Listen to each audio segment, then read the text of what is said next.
Hati-hati nih. Ini ada gerakan sekarang anti maulid, gerakan anti tahlil.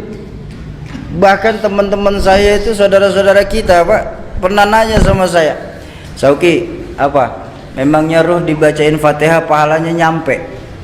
Saya bilang nyampe, Pak. Apa dalilnya? Nggak usah pakai dalil, Pak, nanti kita jadi perang dalil. Kalau Bapak nggak percaya, Bapak mati aja duluan, saya bilang. Ntar saya kirimin Fatihah.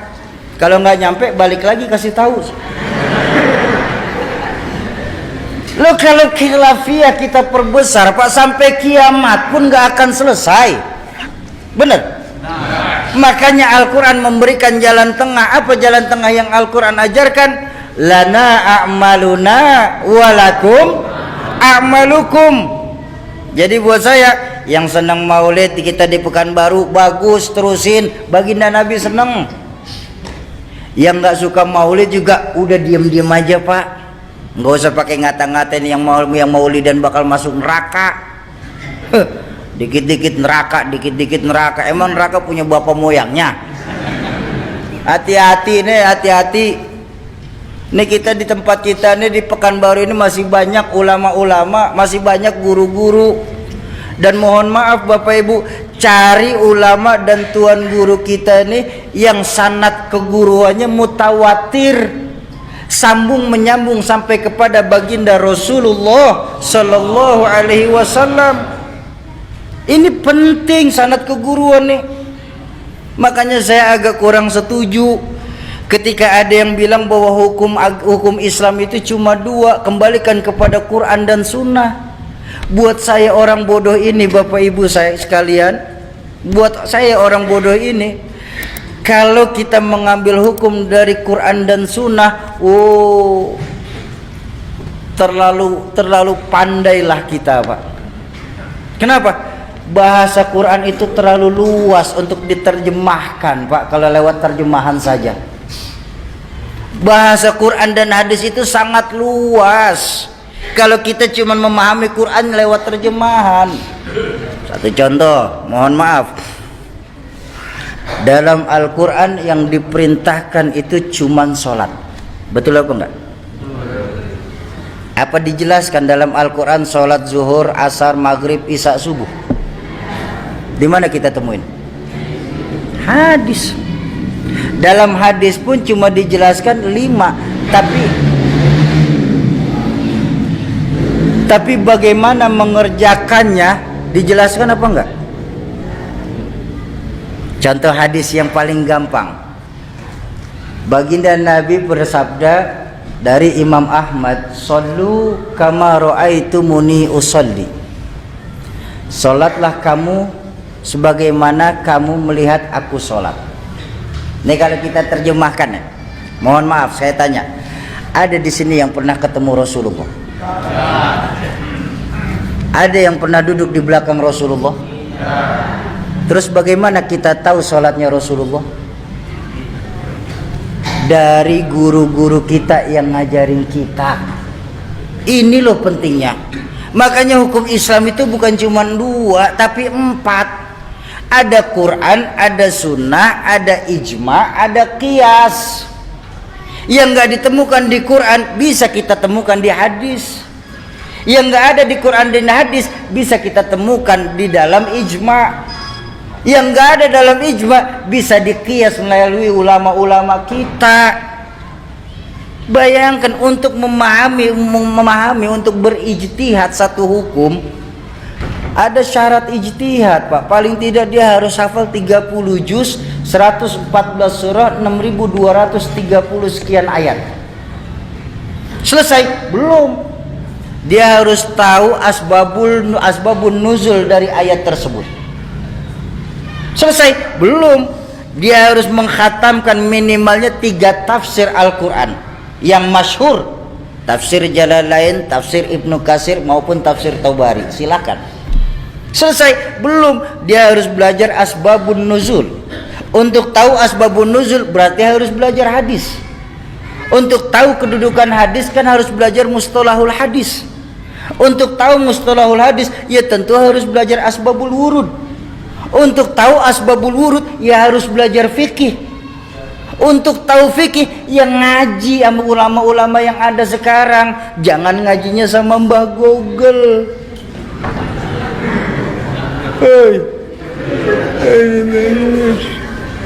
Hati-hati.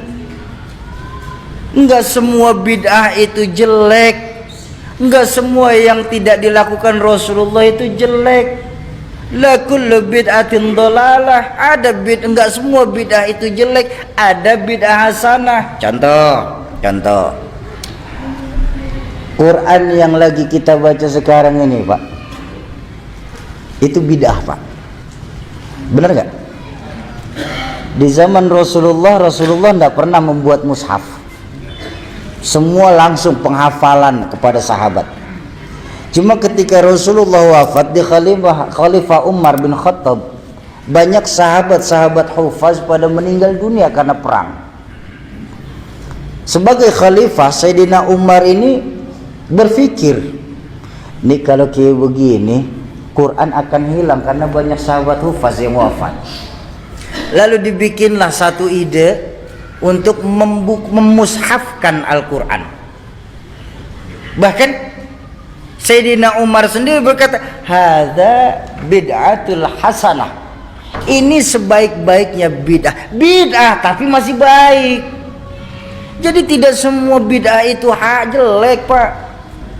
Kalau memang mengartikan semua bid'ah itu jelek, mohon maaf Bapak Ibu, mohon maaf. Ini muka kita muka bid'ah loh, Pak. Zaman Nabi nggak ada potongan kayak kita, Pak. Bid'ah tuh operasi plastik. Handphone yang Bapak Ibu pegang itu bid'ah tuh. Nabi nggak pernah pakai handphone kok. Bener? Buang. Ganti kaleng susu, sambungin benang. Ngomong dah tuh, halo. Ayolah kita sesama Islam nih, kita saling asuh. Jangan sama-sama kita malah saling gasak, gesek, gosok.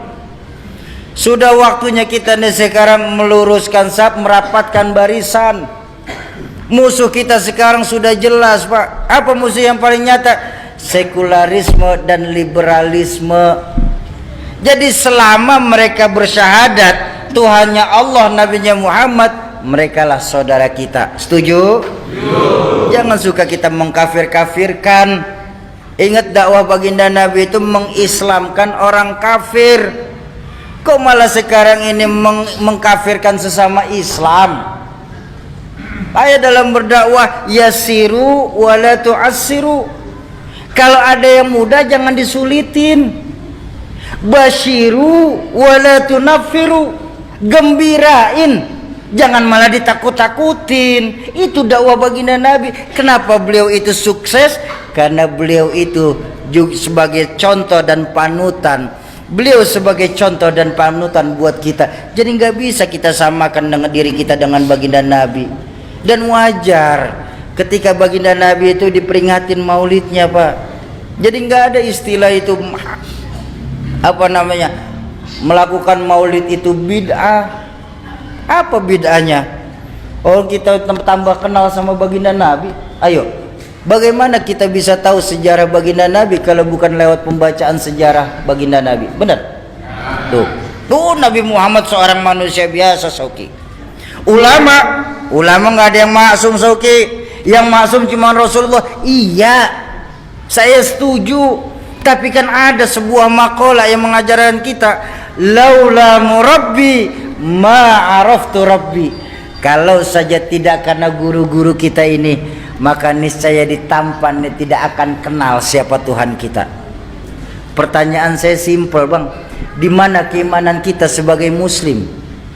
Yang ketika nanti di yaumil mahsyar semua kita ini akan dimintakan pertanggungjawabannya.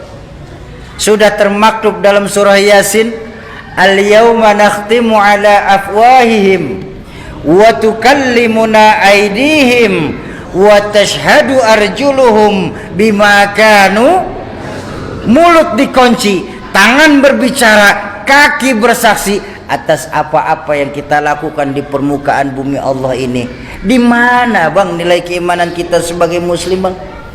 yang ketika nanti Allah Qadi Rabbul Jalil, beliau Allah akan bertanya kepada masing-masing kita, kamu orang tampan yang katanya Islam, di mana posisi kalian ketika kalian tahu agamaku lagi dihina-hina? Kamu yang katanya pecinta kekasihku Muhammad, di mana posisi kalian ketika kalian tahu di dunia ini kekasihku lagi disamakan dengan Insinyur Soekarno? Dan kalian yang ngaku-ngaku sebagai muslim, di mana posisi kalian ketika kalian tahu para wali-waliku di dunia ini lagi dicari-cari kesalahannya? Di mana nilai keimanan kita sebagai muslim sesungguhnya? Ayo di peringatan tablik akbar malam hari ini, kembalikan lagi nilai keyakinan kita kepada Allah Subhanahu wa ta'ala. Tanamkan kepada diri kita, kalau kita sendiri, yang kedua Allah. Kalau kita berdua, yang ketiga Allah. Jangan pernah pisahkan Allah dalam hidup kita. Setuju?